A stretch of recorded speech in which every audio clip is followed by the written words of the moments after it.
Bonjour à tous et bienvenue dans ce nouveau numéro de l'Hebdo du Dédé, votre magazine consacré au développement durable en Alsace. Aujourd'hui, je vous parle de cosmétiques bio sommaires. Deux marques, deux concepts, mais deux types de produits. Made in Alsace, responsable et bio. C'est Nature Efficience à Mundolsheim et Phonétique à Sirens. Philosophie, fabrication, efficacité, rencontre avec leurs créateurs. Et Quotidienne vous propose d'apprendre à faire vous-même vos produits d'entretien, vos enduits, mais aussi vos savons ou cosmétiques à base de produits naturels. Petit cours particulier en fin d'émission. Nous démarrons cette émission à Mundolsheim dans les locaux d'une société encore assez récente spécialisée dans le cosmétique bio. Haut de gamme plutôt. Catherine Motor, vous êtes la responsable de cette société, la créatrice de cette société. Comment vous est venue l'idée de vous lancer dans les cosmétiques bio ? Alors je me suis lancée après avoir visionné une émission au nom évocateur sur les dangers de la cosmétique et donc ils y listaient les ingrédients dangereux qui étaient incorporés dans les crèmes du conventionnel et donc j'ai vérifié les miennes qui étaient du conventionnel et j'ai tout jeté à la poubelle et c'est là que j'ai décidé de créer donc Nature Efficience. Alors comment est-ce qu'on crée ces cosmétiques bio au début? C'est quoi? C'est de la cuisine, vous prenez de la crème, des huiles, vous remuez tout ça, vous regardez comment ça fonctionne? Bon, moi j'ai travaillé 3 ans dans un laboratoire phytothérapie pour des crèmes thérapeutiques. Donc effectivement, j'ai fait un petit peu dans ma cuisine au départ. Après, quand j'ai voulu faire ça, des crèmes beaucoup plus efficaces, et ben je me suis rapprochée d'un ami qui était pharmacien et je me suis installée dans la pharmacie sur un bout de paillasse qu'il a bien voulu me louer. Alors aujourd'hui, c'est un petit peu grandi depuis ce bout de paillasse. Oui. Comment est-ce que vous avez élaboré vos différentes crèmes? Ça a été vraiment le fil de ma recherche, c'est-à-dire l'efficacité, mais aussi être sexy dans la crème. Il fallait qu'elle soit onctueuse, il fallait qu'elle ait une couleur qui se rapproche du blanc, mais aussi qu'elle pénètre rapidement et qu'elle ait une odeur qui sente bon. Une crème bio, ça veut dire quoi exactement? Alors une crème bio, c'est par rapport à une charte qui était COCERT. C'est un organisme certificateur qui va vous certifier les crèmes biologiques. Ils vont vous demander que dans 10% d'ingrédients bio sur la totalité des ingrédients mis en œuvre, 95% de la totalité doit être naturelle et on a le droit de mettre 5% de synthèse. Là-dessus aussi, ils vous demandent d'avoir des flacons, des contenants qui soient recyclables, qui n'aient pas de plastique dangereux ou qui aient des matériaux qui passent dans les crèmes. On n'a pas de parabènes, on n'a pas de phénoxyéthanol, on n'a pas de parfum. Donc là-dessus, nos produits Nature Efficience est particulièrement hautement biologique. On va tester du coup, on regarde à quoi plaisir. Ça ressemble. Allez, je vous débarrasse de ça. Voilà, alors je vais vous mettre la crème hydratante. Voilà, donc vous voyez que la crème, elle est blanche. Vous sentez qu'elle est onctueuse. Voilà, maintenant vous pouvez sentir. Vous sentez une crème bio. Effectivement, ça ne sent pas le foin, ça ne sent pas l'algue. Ma peau n'est pas verte. Oui, alors c'est bien de dire qu'elle ne sent pas l'algue parce que nous avons beaucoup d'actifs provenant de la mer ou du bord de mer. Et c'est vrai que nos crèmes ne sentent pas l'algue puisqu'on a vraiment travaillé l'odeur pour que l'algue ne soit pas dans le parfum. Est-ce qu'on travaille les produits bio différemment que les produits conventionnels pour faire une crème? Oui, ça se travaille différemment puisqu'on n'a pas les mêmes ingrédients. Donc oui, il y a des ingrédients qu'on va un peu plus chauffer, des ingrédients qu'on va plus émulsionner et puis l'association ne vont pas être les mêmes. Un cosmétique est fait d'eau et d'huile. Et puis vous y ajoutez des actifs dedans pour faire l'efficacité. Et donc là-dedans, nous avons l'eau florale, nous avons des huiles première pression à froid ou des beurres, avec des extraits végétaux comme l'aloe vera, de la lavande stockiole, qui est de la lavande papillon, de l'immortelle, et puis on a tout plein d'autres choses, du concombre, du fraisier, du ginseng, du thé blanc, enfin on en a encore. Ça peut presque se manger. Exactement. C'est une marque aujourd'hui qui est aussi 100% française, puisque ici les bureaux sont en Alsace, vous les fabriquez en France également ces produits? La formule active, c'est-à-dire l'efficacité, est développée à Mundolsheim même, et nous avons un façonnier qui est à Rennes, en Bretagne, qui lui va être l'usine qui va faire l'émulsion. Merci beaucoup pour toutes ces explications. Merci à vous. Et tout de suite, on continue notre plongée dans le monde des cosmétiques bio en Alsace, direction Sirens Phonétique.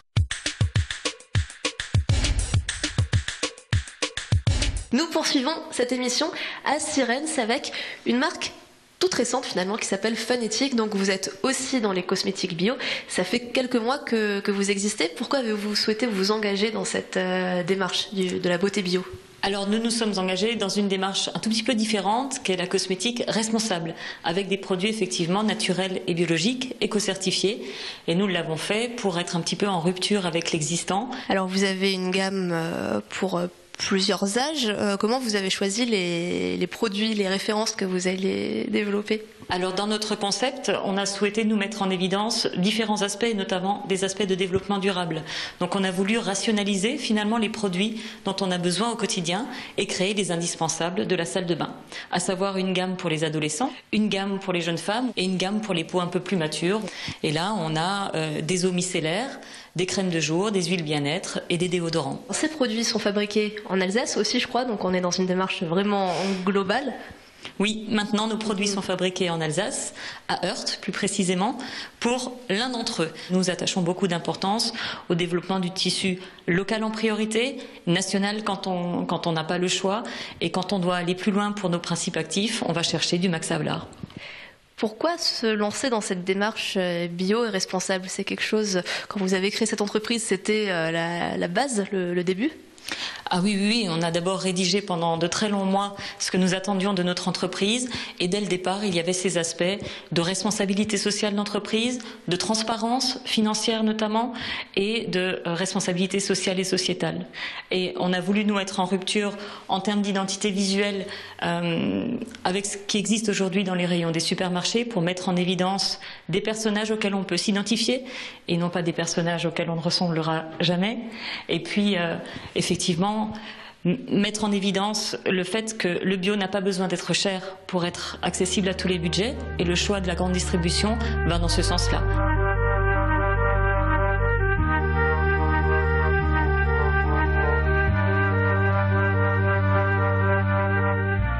Nous sommes ici dans l'ESAT de Bartenheim, donc l'établissement de services et d'aide par le travail. Olaf Maurice, vous êtes la deuxième jambe du produit Phonetic, le deuxième responsable. Depuis le début, vous travaillez avec cet établissement ?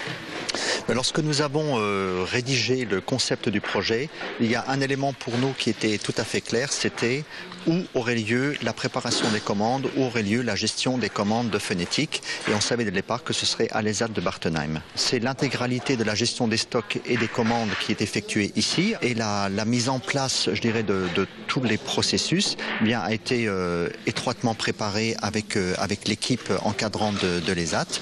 Et tout a été mis en place de manière très très simple. On l'a vu, c'est toute la démarche qui est développement durable.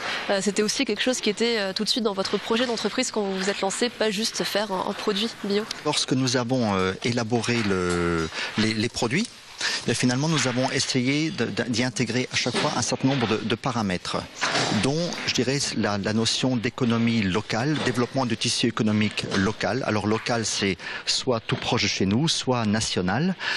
Pour certaines parties, notamment les emballages, nous n'avons pas trouvé le rapport qualité-prix que nous cherchions, nous n'avons pas trouvé en France. Donc, nous sommes tournés vers le pays où se trouvent les leaders, à savoir l'Italie.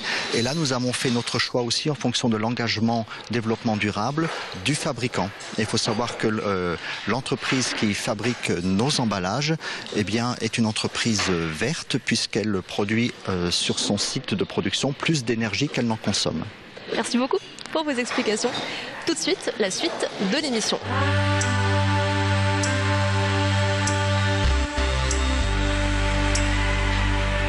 Je vous l'avais promis en début d'émission, nous allons à présent apprendre à fabriquer un baume à lèvres 100% naturel, 100% bio et 100% maison. Lilia Christmann, bonjour. Vous êtes à la tête des Quotidiennes. Donc, on va commencer dans le concret. Montrez-nous comment on fait ce baume à lèvres. On va faire un stick à lèvres, donc il va devoir être dur quand même pour qu'on puisse l'appliquer. Donc pour ça, on va utiliser la cire qui va servir de durcisseur, on va dire, et différents corps gras. Voilà, donc on commence déjà à fondre un petit peu, très légèrement. Voilà, un petit peu, voilà, à fondre.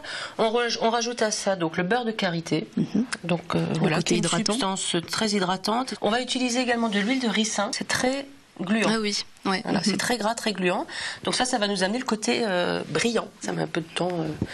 Donc là, pour tout ça, il vous faut une balance au gramme près. Ah oui, c'est très possible. Précis. Voilà, c'est assez précis. Ensuite, ce qu'on va rajouter, donc moi j'aime beaucoup les macérats huileux.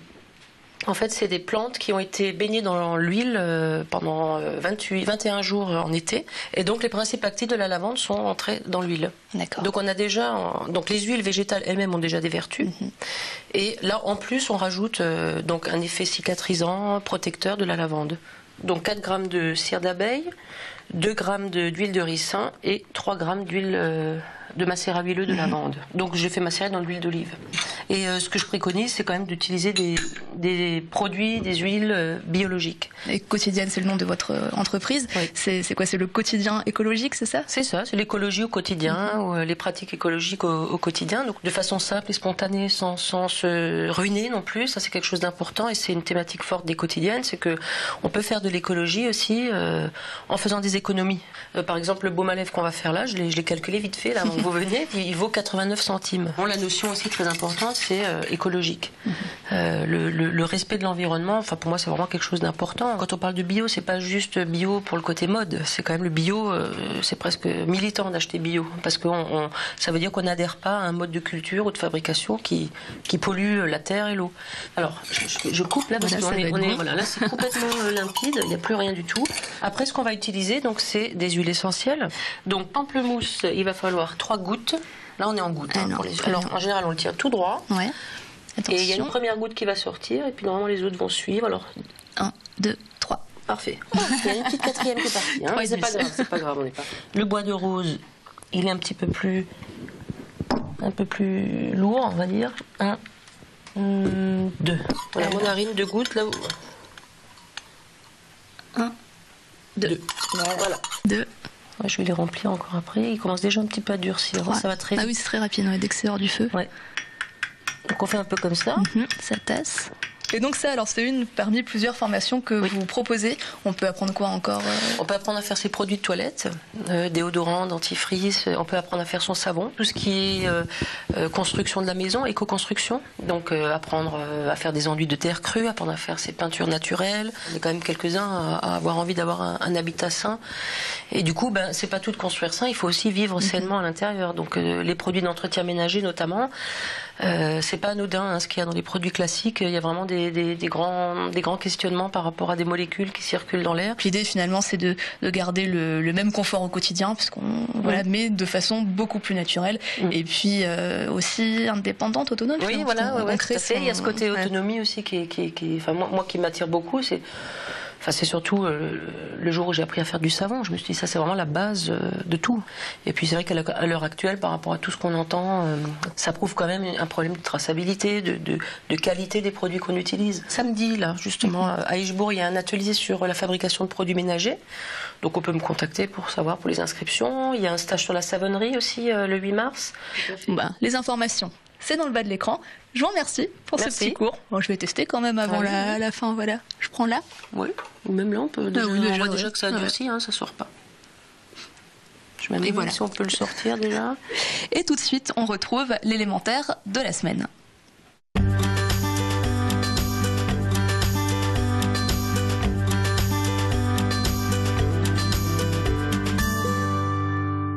L'œil vif, la bouclette dynamique, l'arrière-train élégant, la démarche féline, une robe tachetée.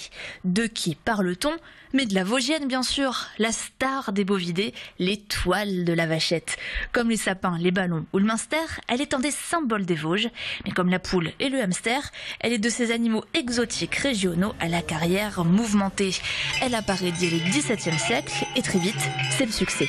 La race est officiellement établie et l'on dénombre près de 125 000 têtes à la fin du XIXe. Mais elle ne se relève pas des 2 guerres mondiales. En 1947, patatras, la Vosgienne est rayée du catalogue officiel des races. C'est vache quand même. C'est que pour produire, elle prend son temps. 4 000 litres de lait par an contre 10 000 pour les plus productives. Feignasse la Vosgienne ? Abandonnée, rejetée, elles ne sont plus que 3 000 en 1977. Pauvre Vosgienne. Mais comme toutes les stars un temps oubliées, la voici de retour sur scène grâce à une poignée de producteurs. Ses atouts, un lait goûteux permettant de faire de délicieux minsters et une viande fine, peu grasse et parfumée. Donc, pour sauver la Vosgienne, il faut la manger. Élémentaire. La consécration est arrivée l'an dernier. La Vosgienne devient alors l'égérie du Salon de l'Agriculture. La voici au firmament des vaches. À la semaine prochaine. C'est la fin de cette émission consacrée aux cosmétiques bio en Alsace. Retrouvez-la comme toutes les autres dans la rubrique hebdo du DD sur le www.alsace20.tv. Moi, je vous donne rendez-vous dans une semaine. Salut!